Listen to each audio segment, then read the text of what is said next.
Get your things and leave. The man said it the way you'd say it to someone who'd wandered into the wrong building, not angry, just certain. I have a reservation. Not in our system. He didn't check. My name is Joanna Tran. It will be there. Ma'am, he said it like a period, not a name.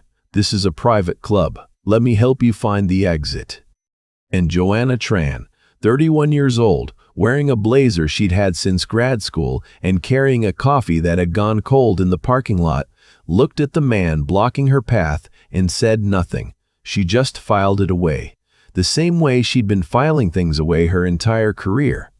Because 3 weeks ago, she'd signed the papers, and the man in front of her had no idea. Rewind 40 minutes.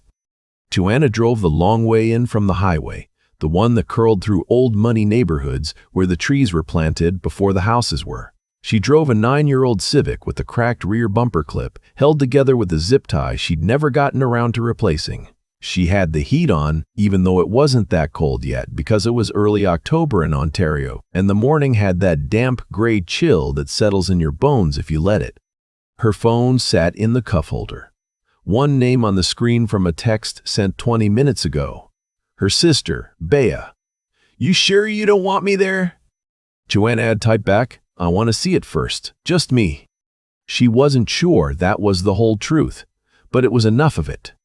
The club was called Whitmore Pines. It sat at the end of a private road flanked by maples that had gone full autumn red, the kind of red you only see in Ontario in October, the kind that makes you think the whole province is on fire in the nicest possible way. She'd seen photos, of course. She'd reviewed the financials, the inspection reports, the legal history going back 22 years. But photos don't give you the smell of a place. They don't tell you how it feels to walk through the front door. She parked in a visitor's spot near the back, the way a guest would. She wore the blazer and dark jeans and flat boots and no jewelry except the ring on her right hand that had been her mother's. Nothing about her said money. She'd learned long ago that money looks different depending on who's expecting it to walk through the door. The deal had closed on a Tuesday. She hadn't told anyone outside the lawyers and her business partner, a quiet man named Desmond who handled operations while she handled acquisitions. Desmond had offered to come. She'd said no. She wanted to walk it like a stranger first, to see what kind of place it actually was, beneath the maples and the stone facade, and the tasteful bronze lettering above the door. Whitmore Pines Golf and Dining Club. Members and guests welcome. She pushed through the door, and the cold air hit her like the inside of a cathedral. Marble floors, wide and pale. Leather chairs by the fireplace. A long reception desk with fresh flowers. The whole room smelled like wood smoke and furniture wax, and something baking somewhere deep in the building. It was genuinely beautiful in the way that old money makes things beautiful, not flashy, just permanent. Behind the desk, a young woman with a brown ponytail and a name tag that read, Sophie, was stacking envelopes. One of them, thick and cream-colored, sat apart from the others, stamped with a return address. Joanna recognized the letterhead from 15 feet away. It was hers. Tran Laughlin Holdings. The ownership transfer documents sent to the club's registered address as required by the terms of the agreement. Standard procedure. A man in a gray vest walked past the desk, clipped Sophie on the shoulder without stopping, and said, Corporate stuff goes to the bottom of the pile. Nobody needs it today. Sophie set the envelope aside. She didn't put it away. Something stopped her. Joanna noticed. She didn't say anything. She kept walking toward the front desk, easy and unhurried, the way you walk when you already know what's waiting. She'd been in rooms like this before, rooms that shifted 1 degree when she walked in, rooms where the welcome was warm for some people and room temperature for others depending on something nobody would ever say out loud. She'd learned to read them the way you learn to read weather. You stop waiting for the storm to announce itself. She smiled at Sophie and said she had a brunch reservation and that she was also hoping to meet with the events coordinator about a booking inquiry. Sophie found her name on the screen in about 4 seconds. Tran, party of 1, 11 o'clock, yes, you're right here. Can I get you started at a table, or would you like to wait in the... She's in the wrong building. The voice came from behind and to the left. Joanna turned. The man standing there was somewhere in his mid-50s, with the kind of face that had probably been handsome once and now just looked expensive. Gray suit, no tie, a club badge on his lapel that read, Garrett Hollis, General Manager. He had his arms crossed and a smile that didn't reach the halfway point of his face. "Excuse me," Sophie said. "I said she's in the wrong building." Garrett Hollis walked forward with the unhurried confidence of a man who had never once been asked to explain himself. "This is a private club, sweetheart." The last word wasn't aimed at Sophie. "Members and pre-approved guests only. Walk-ins don't get a table at Whitmore." "She's in the reservation system," Sophie said carefully. "Then there's been a clerical error." He still hadn't glanced at the screen. "It happens. We'll get it sorted. Ma'am, can I help you find the exit?" Joanna looked at him. "My name is Joanna Tran. I have a reservation at 11 and an inquiry to discuss with your events team. It would take you 10 seconds to confirm it." "And I'm telling you, there's nothing to confirm." He said it pleasantly, the way you'd correct a child who'd misread a sign. "I've managed this club for 14 years. I know our members. I know our guests, and I know when someone's wandered in from the parking lot hoping to slide into a seat." A couple at the nearest table glanced over. A man at the bar turned on his stool. That was the first escalation. Clean and quiet, dressed up as policy, a decision made in a single look before a single word was verified. Joanna kept her voice the same temperature it had been all morning. "Would you like to check the reservation, or would you prefer I wait while you do?" "I'd prefer," Garrett Hollis said, stepping slightly into her path the way people do when they want to block without touching, "that you have this conversation with our front entrance. We have a lovely patio. You're welcome to use the public walkway." He said public walkway the way someone says the other side of the tracks. Sophie's hands stopped moving on the keyboard. She looked at her screen. She looked at Hollis. She looked at the thick envelope sitting at the edge of the desk. Something crossed her face, not quite recognition, but something adjacent to it. "Sir," she said quietly. "Not now, Sophie." Joanna turned slightly and saw across the lobby a woman watching from the door of the dining room. Her name, as Joanna would learn later, was Blythe Carrington, a long-standing member who had once, 3 years ago, filed a complaint against Hollis for how he'd spoken to a table of black guests at a corporate lunch. The complaint had been reviewed and closed without action. Blythe had kept a copy. She kept all of them. Right now, Blythe was watching Hollis the way you watch a person you've watched too many times before, with the specific exhaustion of someone who's been waiting a very long time to be wrong about him. A second staff member appeared from the back hallway. His name tag said Todd, and he moved with the energy of someone who'd been summoned rather than needed. He posted himself near the entrance without being asked to, the way people do when a manager wants a body in a certain place without putting it in writing. "Ma'am," Hollis turned the word down at the end, like the conversation was finished. "I'm going to ask you one more time. This is a private facility. You need to leave." "I don't," Joanna said. That surprised him, not the refusal. People said no. It was the tone. She sounded like a woman who'd already decided how this ended, and it wasn't loud, and it wasn't here. "You don't," he repeated. "I have a reservation. My name is in your system, and I'd like to be seated, please." Something hardened behind his eyes. He unfolded his arms and moved closer, dropping his voice to the register of a man performing control for an audience of people who were pretending not to watch. "Let me explain something to you." He said it gently, poisonously. "Whitmore Pines operates at a standard. Not everyone is comfortable here, and not everyone is supposed to be. There's no shame in that, but I do have a responsibility to the members who pay to be in a certain kind of environment. I think you can understand that. A certain kind of environment." The room was very quiet. The fireplace made a sound. A fork settled against china. That was the second escalation. The kind that doesn't use a slur because it doesn't have to, the kind that's been practiced until it sounds almost reasonable, the kind that lands like a closed fist wrapped in a handshake. Joanna said, "Write that down, what you just said, word for word." Hollis smiled. "I beg your pardon." "You'll want to remember exactly how you said it." He laughed, a short, dismissive sound, and turned to Todd. "Todd, can you please walk our guest to the door?" Todd started across the lobby. And here is where Joanna Tran did something nobody in that room expected. She didn't argue. She didn't raise her voice. She opened her bag, not a designer bag. Just a dark canvas tote with a broken magnetic clasp she'd been meaning to replace, and she pulled out her phone. She scrolled once. She pressed call. Hollis watched this with the expression of a man who found it slightly entertaining. The phone rang 3 times. Then, Joanna. The voice on the other end was unhurried, precise.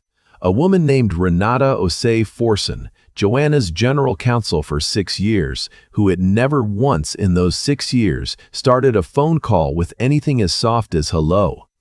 "Renata, I'm standing in the lobby at Whitmore Pines.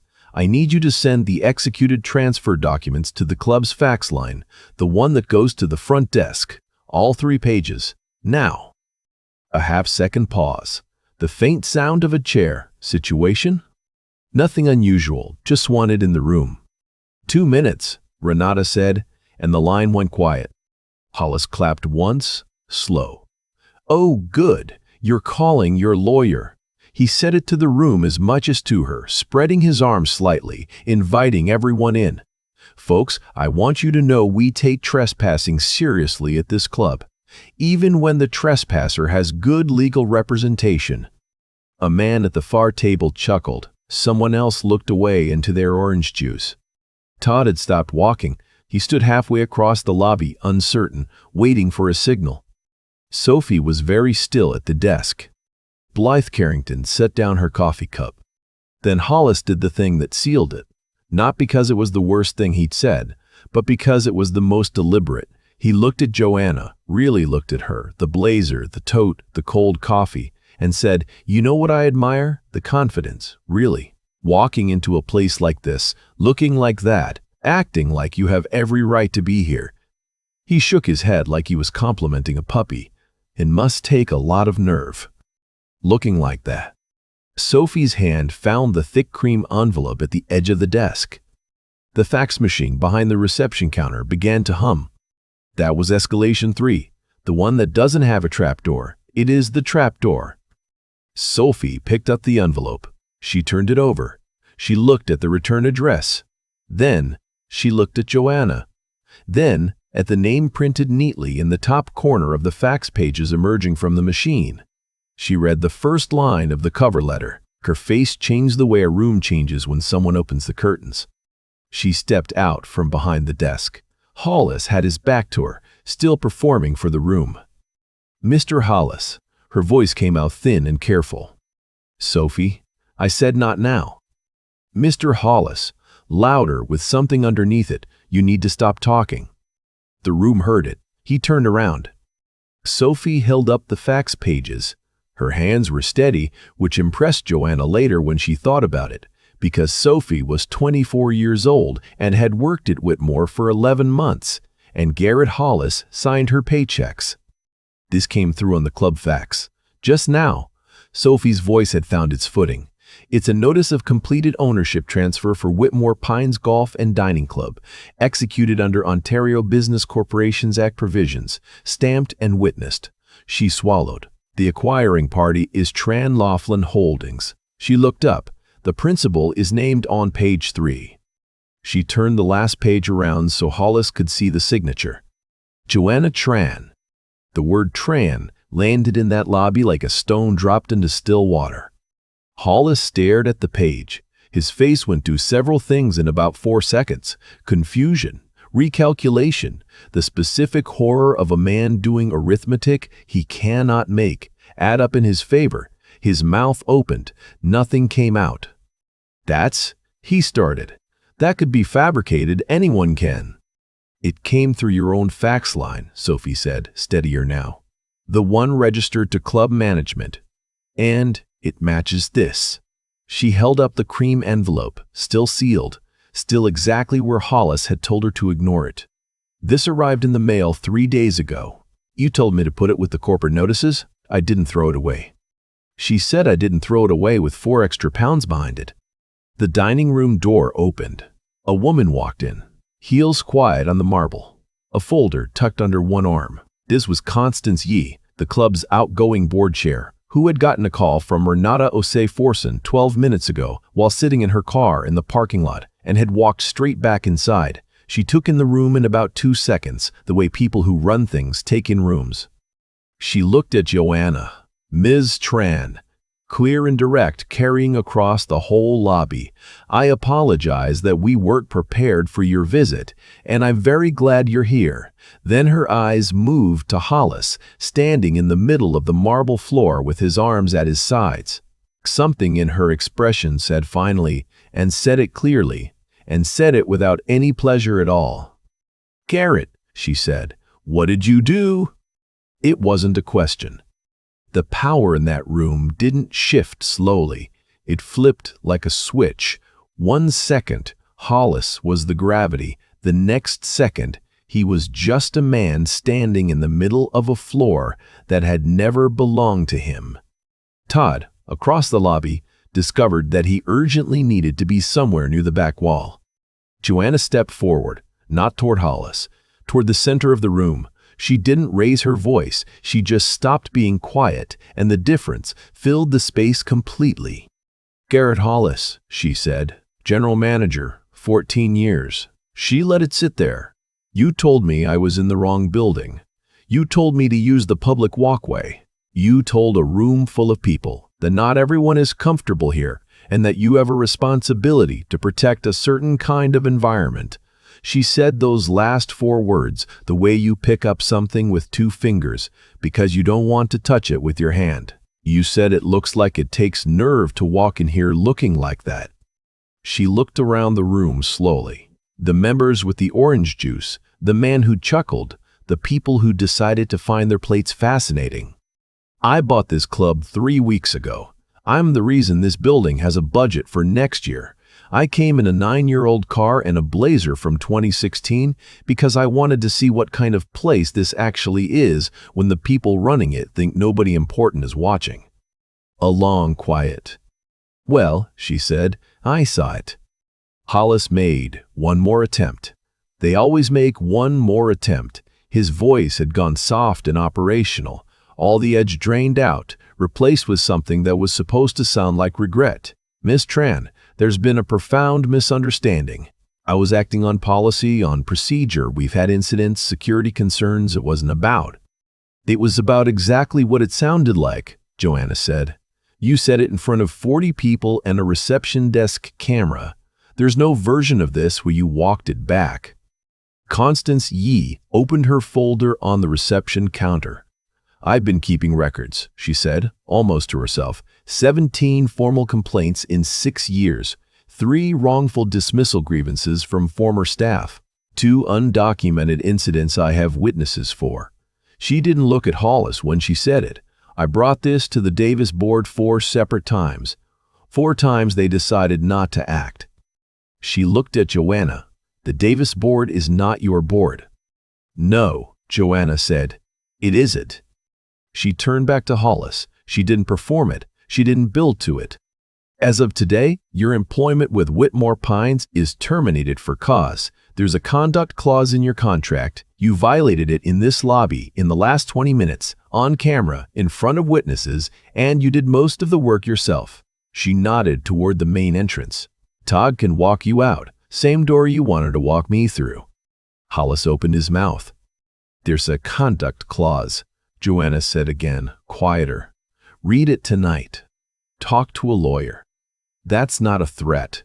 It's the only advice that's actually going to help you." Todd, to his credit, did what he was asked.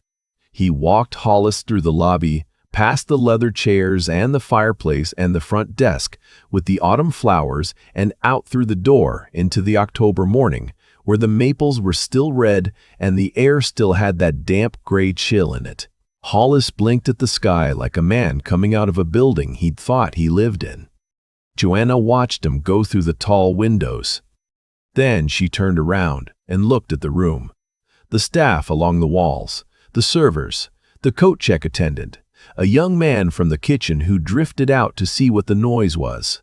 All of them with the particular stillness of people waiting to find out if they should be afraid. "Your jobs are safe," Joanna said. "All of you. What happened here wasn't your doing.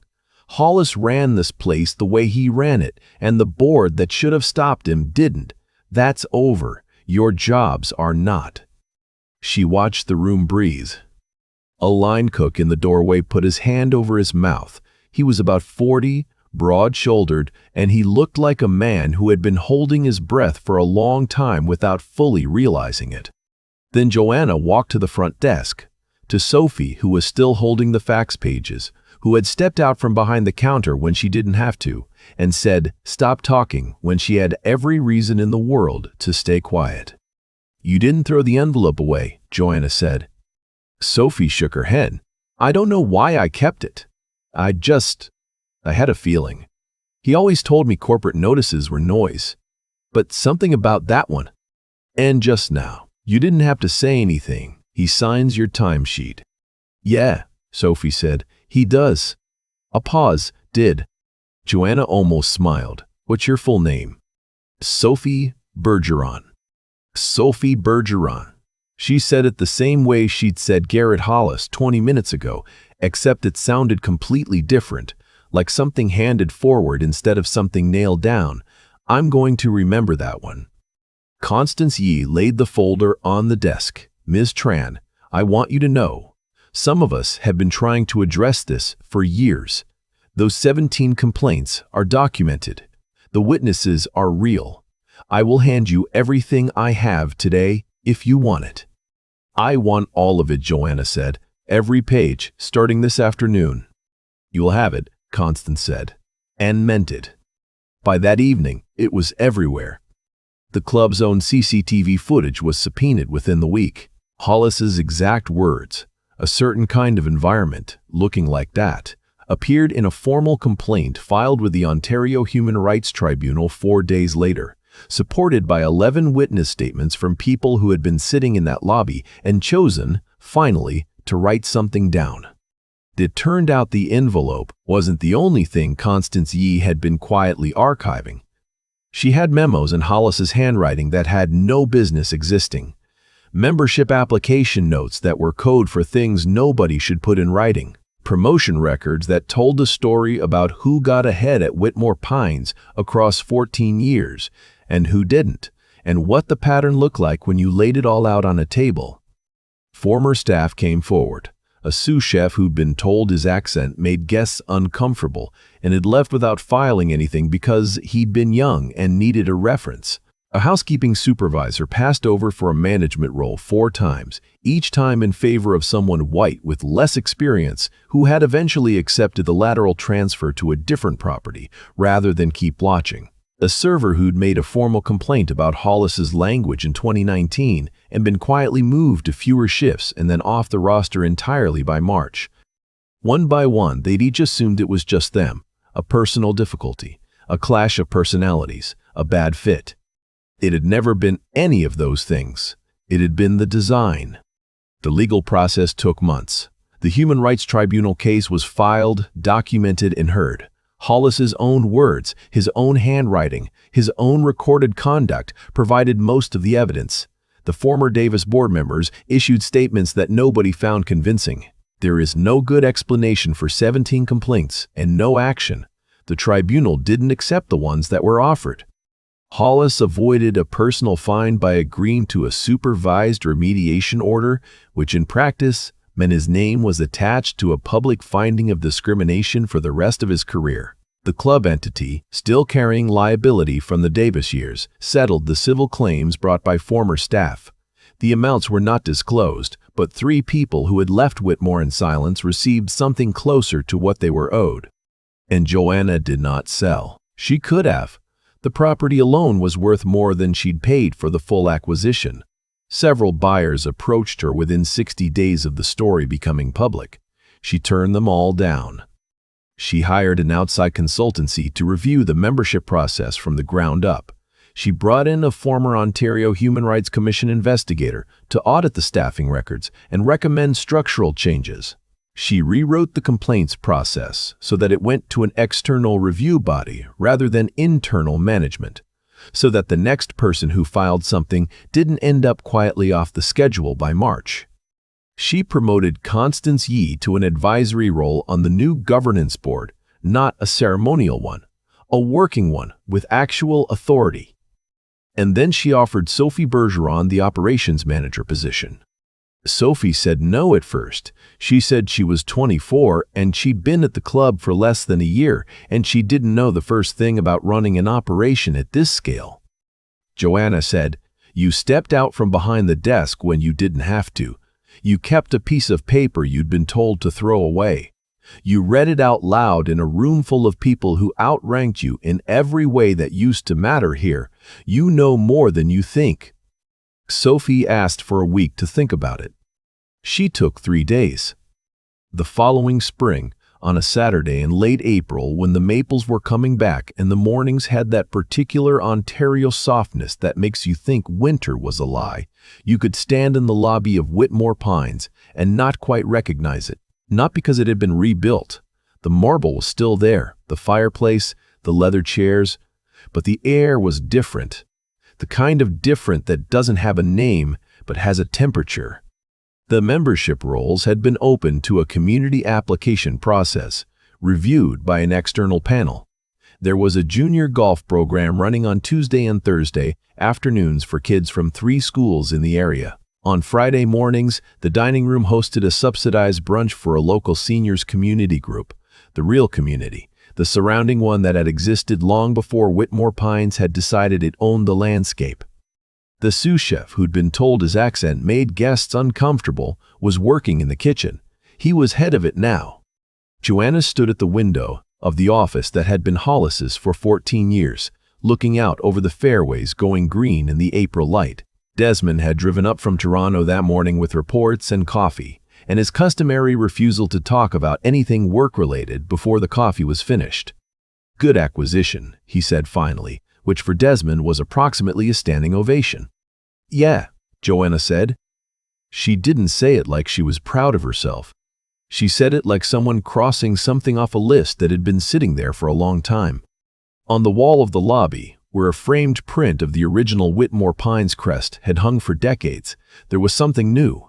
Not a replacement crest, not a rebrand, just a small framed card, white, simple, mounted at eye level where you'd see it the moment you walked in.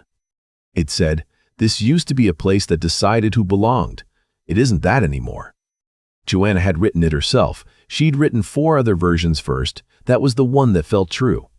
And the lobby filled up with October light now, different season, same windows, and the door opened and a family came in, and Sophie greeted them at the desk by the name she'd looked up before they arrived, and nobody asked them to find the exit, and nobody felt the room shift 1 degree when they walked in. And that was finally the whole point. I keep thinking about the envelope, the one that sat at the edge of Sophie's desk for 3 days while Garrett Hollis walks past it every morning and told her it was noise, corporate junk. Nobody needs it today. And Sophie, 24 years old, 11 months on the job, no power in that building by any measure that mattered at the time, didn't throw it away. She just didn't. Something in her said not to. That's the part I can't stop sitting with, because it wasn't a grand gesture. She didn't confront anyone. She didn't file a report or record a speech. She just quietly refused to be the last hand that buried the truth. And that refusal, that one small stubborn act of conscience, became the thing that changed everything.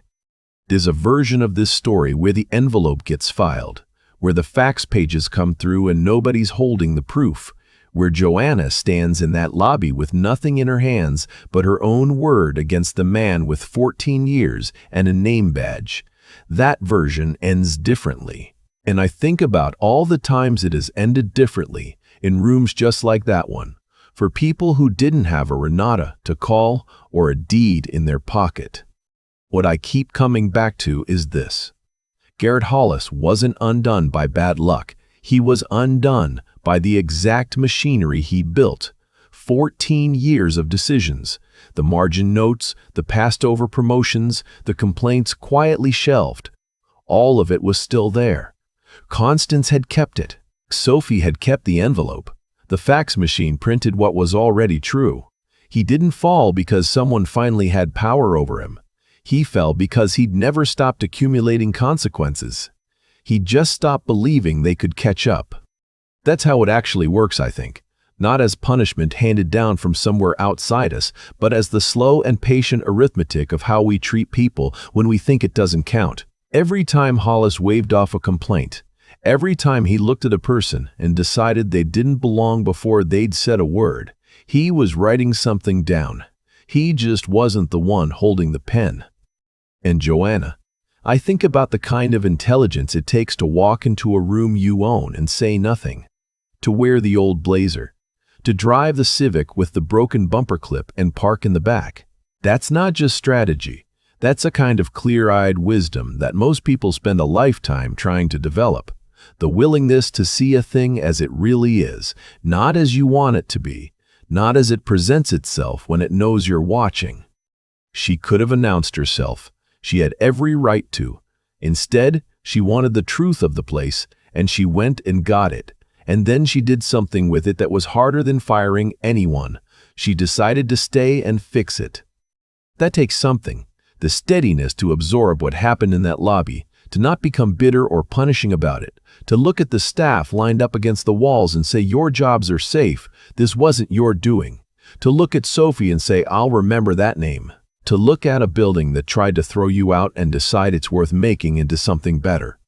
Moral clarity, clear thinking, and the grit to do the harder, slower right thing when the easier, louder one was right there. I don't know what room you've stood in where the temperature dropped when you walked through the door. Maybe you've been Joanna reading the weather, filing it away behind a calm face. Maybe you've been Sophie holding something you were told didn't matter, waiting for the moment it did. Maybe you've been one of the 40 people in the dining room with a fork in your hand, deciding whether to say something. Whichever one you were, I think you already know which one you want to be next time.